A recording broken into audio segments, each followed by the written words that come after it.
Okay, let's have a little review on what happened last year and the beginning of this year. Okay, now last year, it was a very bad year for the region. You look at the Asia-Pacific region, it's not our problem here, this part of the world. It's because of the West, because of the concern about the European debt crisis, the slowdown in the US, the slowdown in China, that caused all this correction. And there's a lot of money outflow of the emerging market that has caused a big sell down in the Asian market. Okay? But if you look at all this big correction, and you find that two countries actually stand out quite well last year. In fact, I didn't put Philippines there. The Philippine market also did very well. 3 out of the ASEAN countries has actually done very well last year, including Malaysia. So Malaysia ended a positive return. So you can see that how resilient is Malaysian market, okay, when the market is very bearish, very negative. And what happened this year? This year, maybe you look at this year, you find that, seems like we have lost a bit of shining like last year. No, because the regional market, especially China, India, Korea, was sold down so badly, and the valuation was being sold down until very attractive level. So when the money flow in fast, you find that the market actually rebounded very fast, right? And Malaysia did not too badly, because you're talking about just 1 month plus. No, we actually have a positive return. Okay? Of course, we may not be rebounded that fast compared to the other region, but later I will tell you a bit more details about the story, and I still think that Malaysia will still do pretty decent. This is a Malaysian market. We are very resilient. If you look at the yellow line, the FPM KLCI, I'm trying to see where it point. Where is this? Oh, okay. Here. You see that the yellow line, the Malaysian market is actually very resilient against the world, against the Asia-Pacific, ex-Japan. Okay? There's also reason why the foreigner like to look at us when there's a lot of uncertainty. They look at Malaysia as a low beta market. They like to hide in Malaysian market. At the same time, Malaysian market has a lot of support from the local institution. So we are pretty resilient. And for the whole last year, you will find that actually only in the third quarter that we have quite a sharp correction in line with the sell down of the region. Okay? But after that, a very strong recovery. Despite the cautiousness of the market, despite a lot of pessimism in the market, Malaysian market actually rebounded. Okay? Something we could have missed out why Malaysian market still can do pretty well. Okay, I want to look at what lies ahead. What are the catalysts for the Malaysian market? I highlighted to you 5 catalysts that I think that is very strong catalysts, not only for this year, but it will be continue to bring us through in the number of years to come. Okay? First is that we still have very good economic growth. I know that Robert didn't want to mention too much of economy, but for Malaysia, I think we have achieved quite a good growth. Okay? We have done very well last year. We have a respectable growth of 5.1% in 2011. And in fact, if you look at the third quarter surprise, the fourth quarter is also a positive surprise. You hardly find a positive surprise in elsewhere. But in Malaysia, it is a positive surprise. So we're very proud of the number. And in fact, if you look at 2012, this is a market consensus is looking about slightly below 4%. But our view, we look at the market, possibly GDP can grow 4 to 5% this year. Slightly below the official number. The government official number is 5 to 6%, but we think that 4 to 5% is something that is achievable. And market consensus could be even more pessimistic on that. The reason is because if we believe that the ETP project is going to kick in, a lot of project is going to come in, that is upside for the numbers. Okay? And we think that looking at KL, especially if you walk around KL, you'll find that there's plenty of construction work around.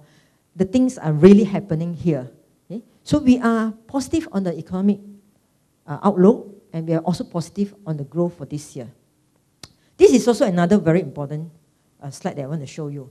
A lot of skepticism in Malaysia. In fact, when you talk to people talk to investors, you talk to fund managers, especially talk to foreign fund managers, there are a lot of skepticism in Malaysia. Okay? Of course, being Malaysian, you find that I have a little bias on Malaysia. I continue to talk how good is Malaysia. But the number actually show up. If you look at this number, this is a real number. Our FDI inflow last year is actually a record high. Yes, there are certain years that we did quite badly, but you look at how the FDI number has jumped. And we actually achieved 33 billion ringgit of FDI inflow last year. And out of this inflow, 60% actually come from new projects. 40% is expansion, diversification, and all that. So it's real FDI number. If a country can continue to attract FDI, and at the same time, the government is more willing for fiscal stimulus in the country, this is not talking about a year. Okay, we have very strong fundamental in the country. The only problem is that investors are very cautious. Foreigners are very skeptical about Malaysia. And even, in fact, the local people are very skeptical. Later, when I mention a bit of concern, why there is a reason of skepticism. But once you remove that main concern, you really have to look at the underlying strength of Malaysia. Look at our reserve. Of course, our reserve, we can't compare to China. But as a small country, we are doing very well. No, we have a foreign reserve of 134 billion. This is sufficient to finance 9.6 months of retained import, 4 times of the short-term external debt. So this foreign reserve is actually a very strong number. And with this foreign reserve, it would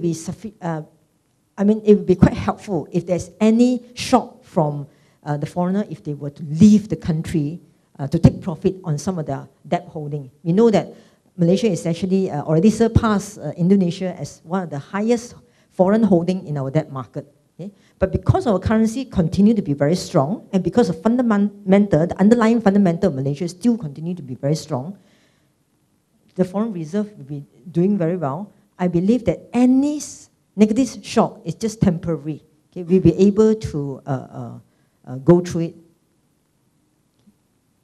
Okay, that is the first catalyst. We have a strong economic growth. Strong economic growth is actually very important. Later, I will translate into the corporate growth and to support the whole market. The second important thing is ETP. When I talk about ETP, nobody is going to think this is new because everyone that you talk to, they talk to ETP. But when we talk about ETP, as I said, a lot of skepticism. This is not something that is unfamiliar for you, right? You go to the Pemandu website, you can have the details of the NKEA. But the whole thing is NKEA is a lot because people look at the figure, wow, this kind of amount that we are talking about, is it real? Is it real that we are talking about 177 billion of committed investment? I tell you it's real. If you look at the 177 billion, you break it down, you find that half is actually from oil and gas. And the oil and gas boom is really real, okay? Out of this, 90 billion come from oil and gas. And out of this, of course, if you believe that MRT is going to go through because there's a need of the country to have an MRT, another 40 billion. So the 177 billion is some real number.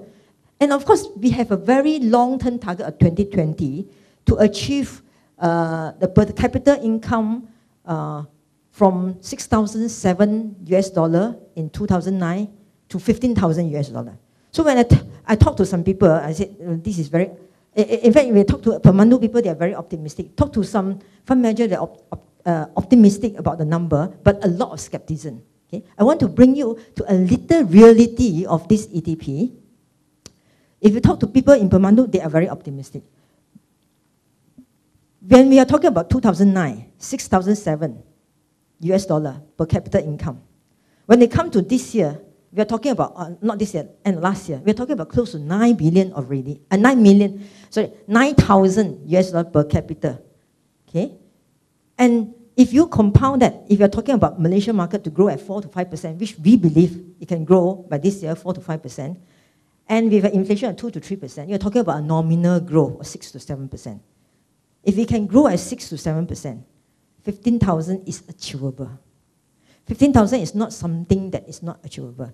But if people are very skeptical, there could be some blip, there could be some execution risk. Okay? But as long as we improve the efficiency, it is not something that is too far that we can't achieve. So far, we have achieved quite well, and the project seems to be delivering quite well. There's a lot of projects now coming in, and we are delivering the number. Okay? At least you don't feel poor, right? You feel better, right? In fact, if you go out to the other country, you really feel the difference. So I'm actually very proud to be Malaysia, that Malaysia has actually delivered some number.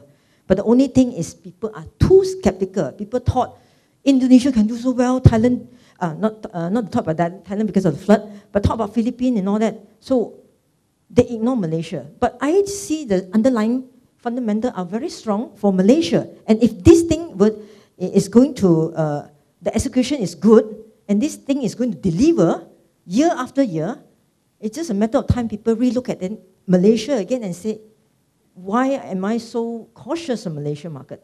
Am I missing out something? Is this really deliverable? We think it's achievable, okay? The beauty of the ETP is that it also focuses a lot on the construction. If you look at the construction, the civil engineering activity is going to build momentum from this year onwards. Yes, we have talked about ETP for the last 2 years, but a lot of projects hasn't really rolled out much. But from this year onward, you really can see construction work starting. If you look at 2012, the momentum is going to pick up. Okay? But of course, you already see the 2 parcels of the MRT, small portion of this Sungai Buloh Kajang MRT project has started. You find that people already started to do the groundwork. If you look at the Semantan area, they already started the groundwork. And if you also look at the other construction project near the KL area, you find the construction everywhere. Of course, we don't like it because coming to KL driving is really a nightmare. Okay? But there is a lot of construction activities here. Okay? So this is already started to happen. Yes, it has delayed, it has disappointed for the last 2 years, a lot of delay, but it's already started to happen. Okay? And the momentum we think will pick up, especially in the second half, from the second half onwards. And there's years to come. It's going to last for some time. The support for the construction is very important because the construction activity have a high multiplier effect on the economy. Okay? It carries a 1.88 time of multiplier effect. So therefore, construction